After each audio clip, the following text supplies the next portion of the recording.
Durante las primeras décadas del siglo XVIII, la economía de Nueva España se encontraba en franca recuperación.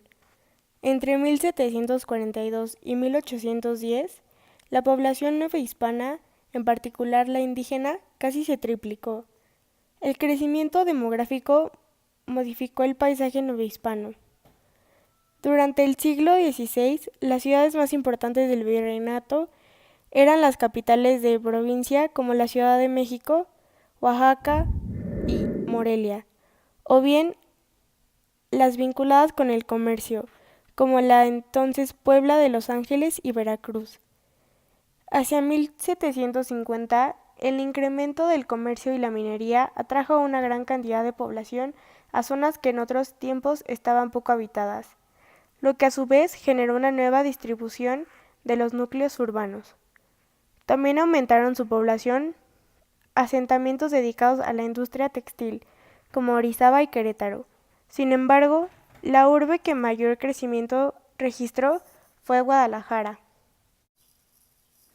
En el siglo XVIII fue una época de profundas transformaciones en Europa, pero también en América. El siglo de las luces, como le llamó el viejo continente, puso en práctica la mayor parte de reformas políticas y económicas dictadas por los mercados ilustrados de la Casa Borbón.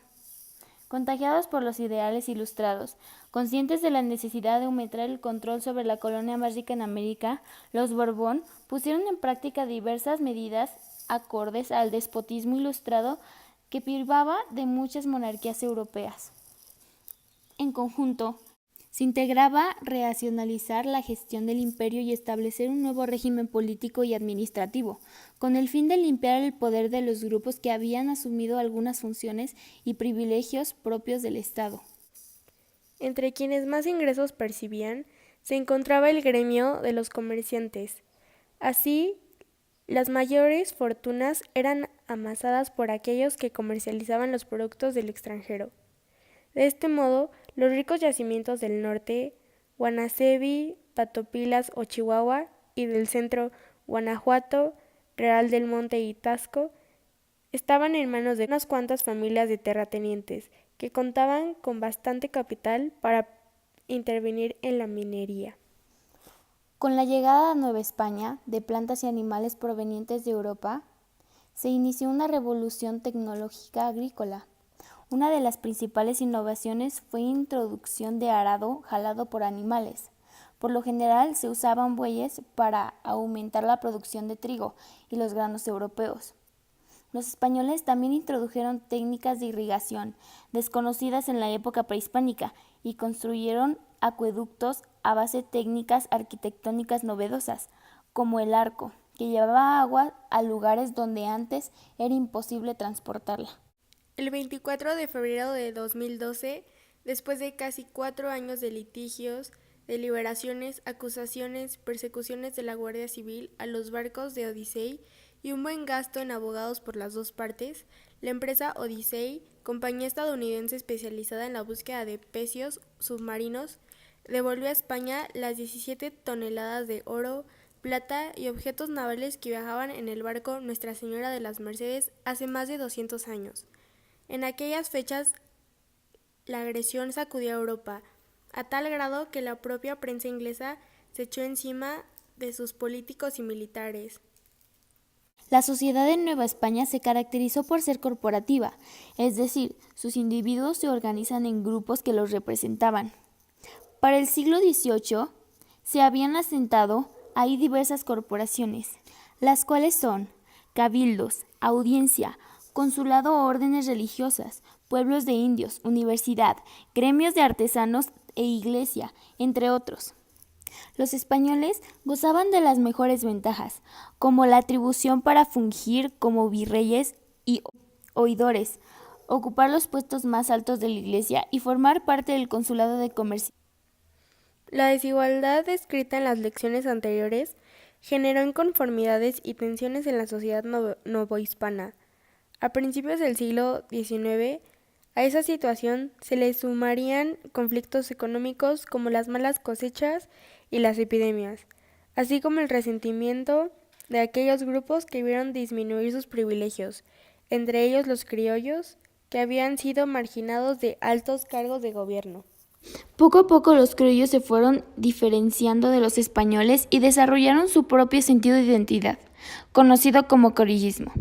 Un movimiento que surgió en las colonias españolas a principios de los años 17 y que se extendió a lo largo del siglo XVIII, el cual buscaba la promoción política y social de los criollos. En tiempos de la Ilustración europea, el criollismo acabará por identificarse también con las ideas liberales y la emancipación que llevará del exterior. Las noticias de lo ocurrido en España llegaron a las colonias en América y pronto llenaron de incertidumbre a peninsulares y criollos. Primero se pensó que lo importante era convocar a una junta de ayuntamientos que asumiría las funciones de gobierno. Entretanto, la incertidumbre provocada por la ausencia de monarca legítimo en la metrópoli, dio lugar a que comenzara a cuestionarse el poder político y económico. La discusión se enfocaba en la posición que tomaría el virreinato ante la abdicación de los reyes, y en particular en cuanto a si se reconocería o no la autoridad de las juntas peninsulares, o bien una junta que rigiera a todo el reino español y que funcionara como gobierno provisional en la Ciudad de México. A partir de septiembre de 1808, la Real Audiencia recuperó el control político de Nueva España y reprimió con violencia todo proyecto criollo de reforma. La oposición entre peninsulares y criollos se agudizó. En 1809 se descubrió que la conspiración en la ciudad de Valladolid, hoy Morelia, donde participaban oficiales criollos y miembros de bajo clero, quienes resultaron encarcelados. Al mismo tiempo, se organizó una conspiración de Santiago Querétaro, donde participaron el corregidor Miguel Domínguez y su esposa Josefina Ortiz, el cura Miguel Hidalgo y Costilla. La primera etapa de la Guerra de Independencia, que abarcó desde septiembre de 1810 hasta marzo de 1811, se caracterizó por la espontaneidad, el desorden y la violencia que adquirió el movimiento. A principios de 1811, los revolucionarios comenzaron a sufrir derrotas por el cada vez más poderoso ejército comandado por Félix María Calleja. Tras una fatal derrota en Puente de Calderón, el 17 de enero de 1811, Hidalgo y Allende se desplazaron hacia el norte de Nueva España con los restos de sus tropas.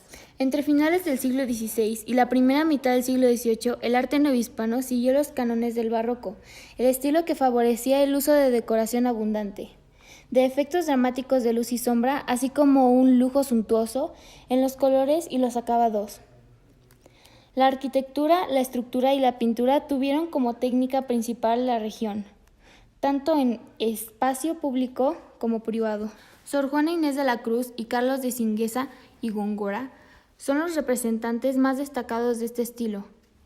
En la época de la Ilustración, los pensadores europeos coincidían en apoyarse en la razón y la experiencia para explicar el mundo. Las reformas borbónicas impulsaron la modernización de la educación y la ciencia.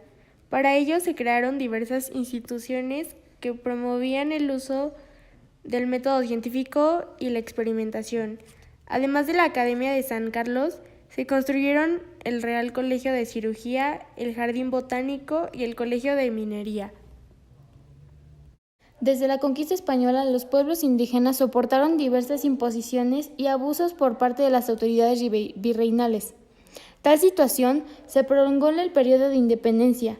A estos pueblos se les obligó a cambiar de religión y costumbres. En muchas ocasiones se les despojó de sus tierras y sus fuentes de agua y se les forzó a trabajar en las haciendas e industrias.